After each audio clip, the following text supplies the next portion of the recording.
Hey there, I just wanted to show you guys my homemade version of a snowmobile ramp up into my truck and then back off.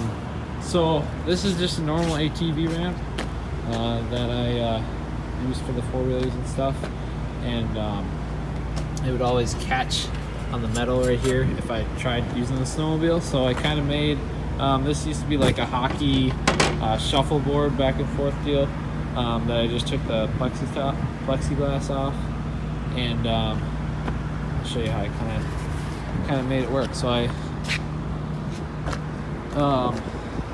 cut three 2x4s and kind of just screwed them into the plexiglass, each one of them, and made it so they would be, they kind of go down into that lip. See that lip right there? The lip kind of shuffles right into there, and then it fits perfectly right into that spot, all the way down. So it doesn't really shuffle back and forth, doesn't move back and forth at all. And it went pretty well for my first trial run, up and down.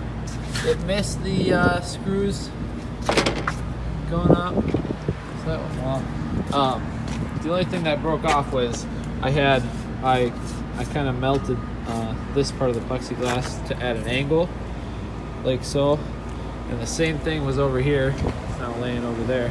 When I was coming off with the snowmobile, lowering it down, it just kind of grabbed it and went. So I'll probably melt it back on, and maybe I think I'll try to shave off those edges so it doesn't catch anymore. But yep. Then I'll just at the end of this video I'll show you guys how it went on the first try going up and down. Thanks.